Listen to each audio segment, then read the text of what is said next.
Сәлем достар, сіздермен бірге мен Малика. Менің арнама қош келдіңіздер.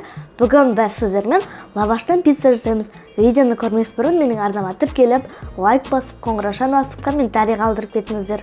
Ең алдымен біз лавашымызды соломка қылып турап аламыз. Мінекей өстіп видеода көрсетілгендей өстіп турайсыздар.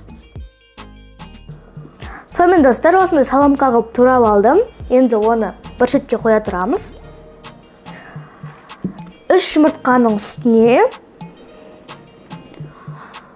сүт қосамыз.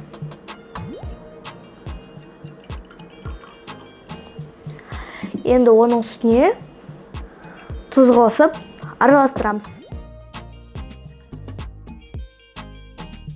Енді оның үстіне бағанағы лавашымыздың жартысын қосамыз.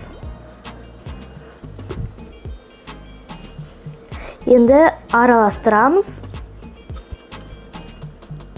Мінекей араластырып алдым. Енді біз бұны табада пісіретін боламыз.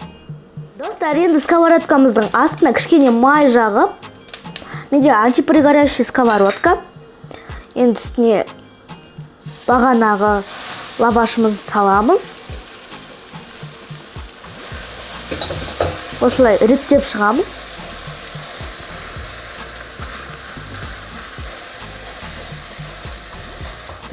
Ақырын от болып тұру керек. Енді оның үстіне үйіңізде не бар, соны саласыз.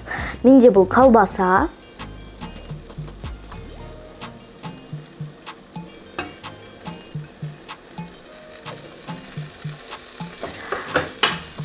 Қызанақ.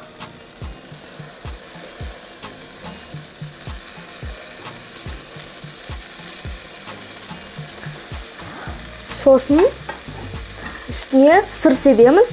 Сыры көп болған дұрыс.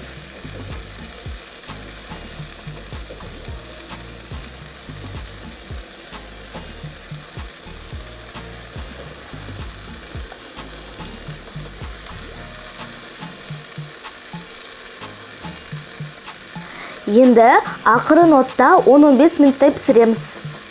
Қақпағын жауып. Сонымен достар, біздің пицца дайын. Жылдам әрі дәмді пицца жегіңіз келіп тұрса, жасап көріңіз. Сізге міндетті түрде ұнайтынына сенімдімін. Егер де сізге рецепт ұнаса, лайк басып, арнама тіркеліп, қоңыраушаны басып, комментарий қалдырып кетіңіздер. Ендеше ас дәмді болсын. Сау болыңыздар.